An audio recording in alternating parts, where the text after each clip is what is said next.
Hello बच्चों, welcome back to German level 1 series. तो आज का हमारा टॉपिक है डाटिव केसेस। डाटिव कासूस, कासूस मीन्स केसेस। हमने पहले 2 केसेस किए हैं, नॉमिनेटिव और एक्कुजेटिव। आज हम करेंगे डाटिव। जर्मन में टोटल 3 ही केसेस होते हैं। केसेस कब यूज़ करते हैं? जब हमारे सेंटेंस में आर्टिकल्स प्रेजेंट हो। आर्टिकल्स मतलब द, एन, वैसा। तो हम आइडेंटिफाई कैसे करेंगे कि सेंटेंस किस केस का है? तो पहले तो हमारे सेंटेंस में अगर VING फॉर्म आया, मतलब कि ईटिंग, डूइंग, वॉकिंग, टॉकिंग, मतलब कि वर्ब और ING, तो और along with helping verb, I am eating, I am walking, he is sending and all, वैसे आया तो हमारा होता है एक्कुजेटिव या फिर डाटिव। वरना होता है नॉमिनेटिव।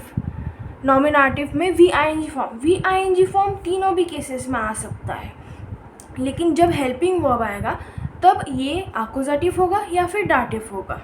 तो हम पहले नॉमिनेटिव का देखते हैं कि हमारे सेंटेंस में VING फॉर्म प्रेजेंट नहीं होगा। हाँ, नॉमिनेटिव में VING form is not present.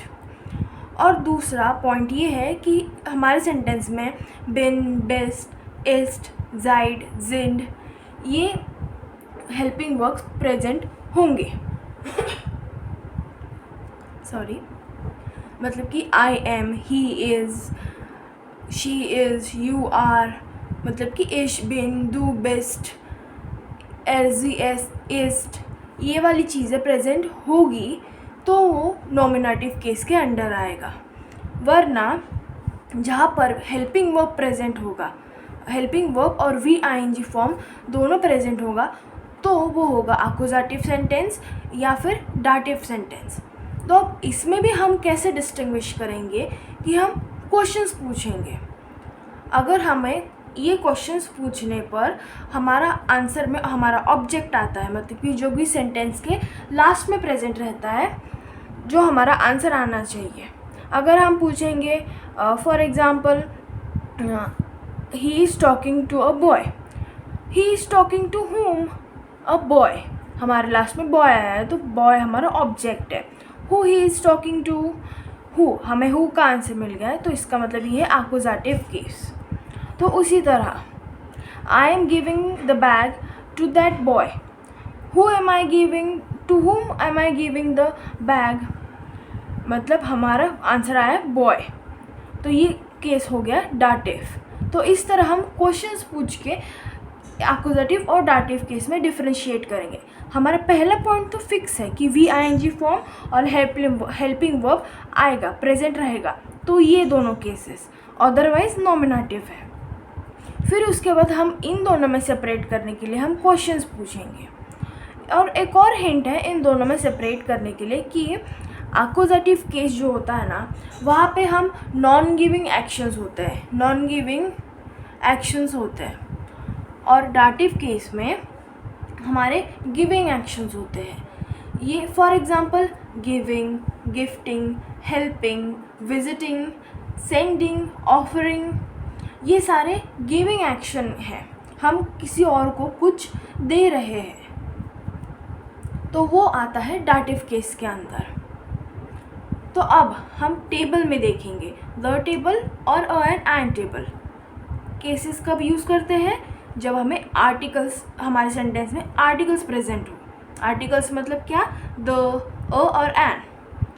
अब यहाँ पर हमें जेंडर के अकॉर्डिंग होता है। नॉमिनेटिव और एक्कुजेटिव तो हम ऑलरेडी कर चुके हैं।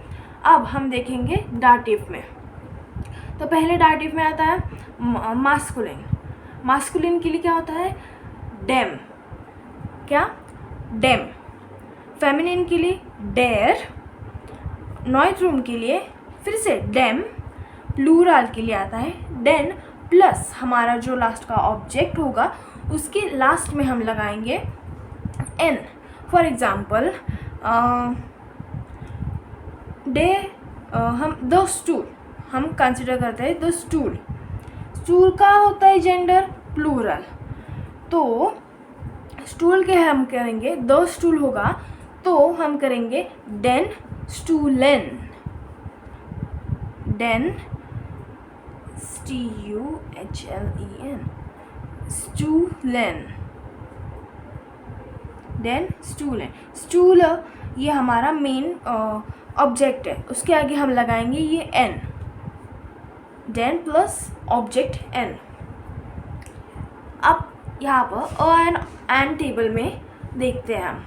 मास्कुलिन के लिए आई नेम, आई नर, फेमिनिन के लिए आई नेम, फिर से नॉइथ्रून के लिए, और प्लूरल के लिए काइनेन प्लस ऑब्जेक्ट और लास्ट में एन। तो ये हमारा हो गया द और अ एंड टेबल के लिए डाटिव केस के अंदर।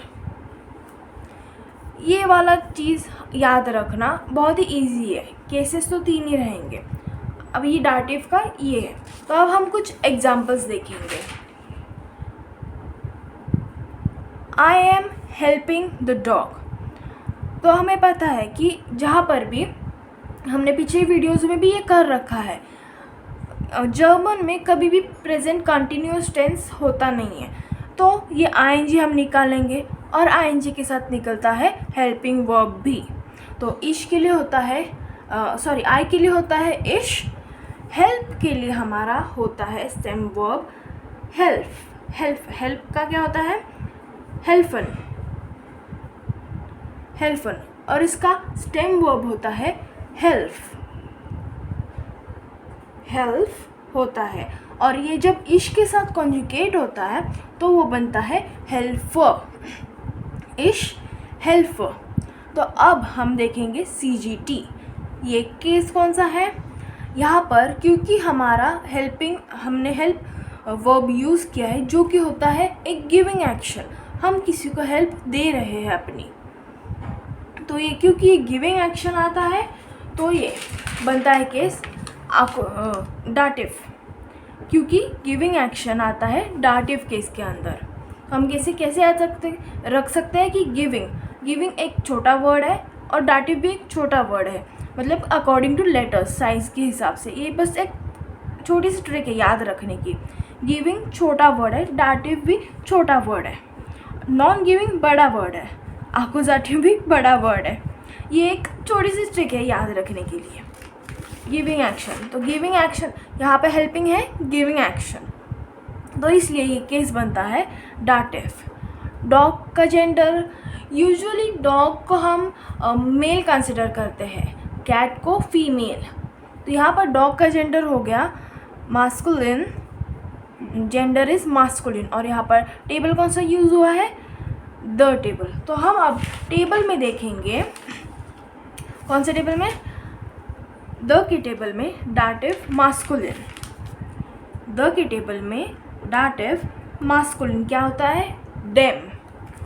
तो हम यहाँ पर लगाएंगे डेम, और डॉग को बोलते हैं हुंड, हुंड।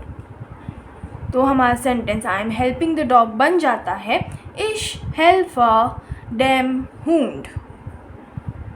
तो इसी तरह हम अपना नेक्स्ट एग्जाम्पल देखेंगे। He is visiting the lady, he को बोलते हैं एर, और यहाँ पर हाँ ये आईएनजी फॉर्म और इज़ कट हो जाएगा, तो ही को बोलते हैं एर, विजिट को बोलते हैं बेजूक, बेजूक BESUCH, बेजूक, और ये एर के साथ कॉन्जुगेट होके बनता है बेजूक्ड, एर बेजूक्ड। अब हम देखेंगे CGT, क्योंकि यहाँ पर हमने विजिटिंग यूज़ किया है। विजिटिंग मतलब हम किसी को अपना प्रेजेंस दे रहे हैं, हम कुछ दे रहे हैं, ये होता है गिविंग एक्शन। तो गिविंग मतलब क्या डाटिव, तो ये केस होगा डाटिव। जेंडर, लेडी का जेंडर तो फेमिनिन होता है, और हमने यहाँ पर टेबल कौन सा यूज़ करना है, आर्टिकल कौन सा यूज़ हुआ है द।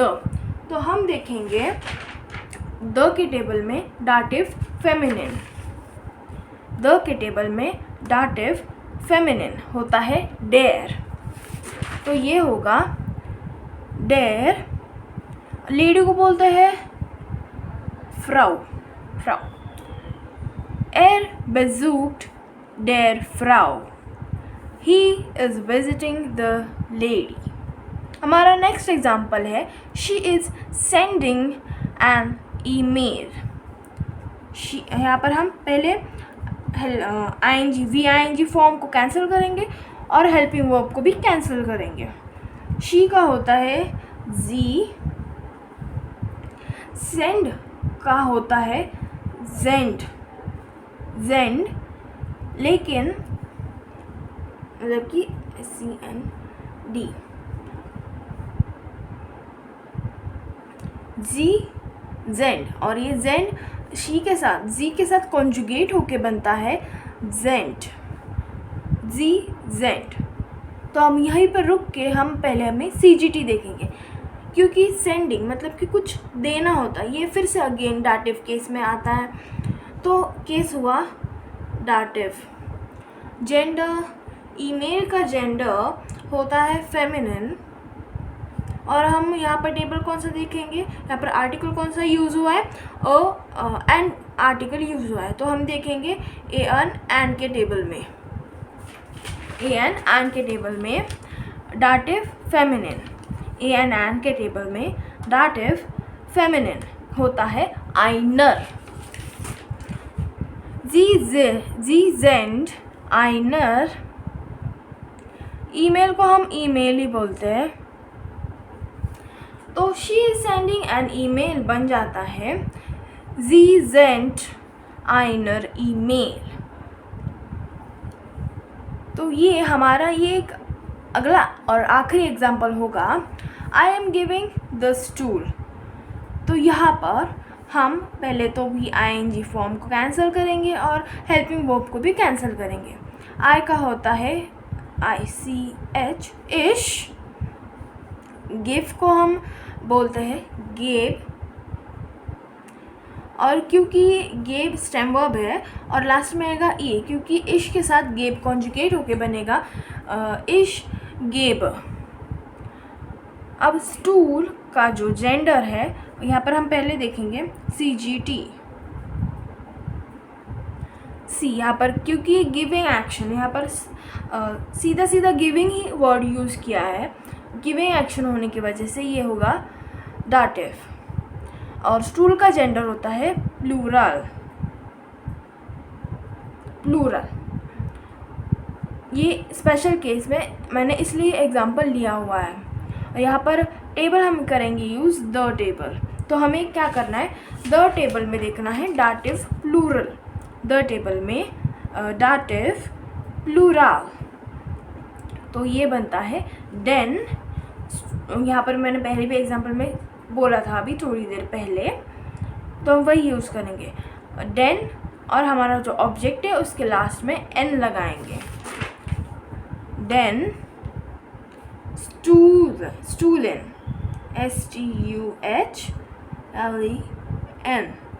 स्टूलन। स्टेम वर्ब होता है स्टूल और लास्ट में हम लगाएंगे n। इश गेव देन स्टूलन, I am giving the stool. तो आई होप आपको ये समझ में आ गया होगा। आपको बस 3 केसेस याद रखने हैं, नॉमिनेटिव, आकुजाटिव और डाटिव, और हर किसी के मैंने वीडियोस डिस्क्रिप्शन में लिंक डाल दूँगी, नॉमिनेटिव और आकुजाटिव और डाटिव। और ये सिर्फ कुछ एग्जांपल्स हैं जिसमें हमें सिर्फ हेल्पिंग वर्ब का जो VING फॉर्म है वो कैंसिल करना होता है और हेल्पिंग वर्ब उसे कैंसिल करना होता है, जो हम सेंटेंस ट्रांसलेशन के रूल में भी सेंटेंस ट्रांसलेशन के वीडियो में भी मैंने ये बताया हुआ है। तो आज के लिए बस इतना ही, बाय बाय।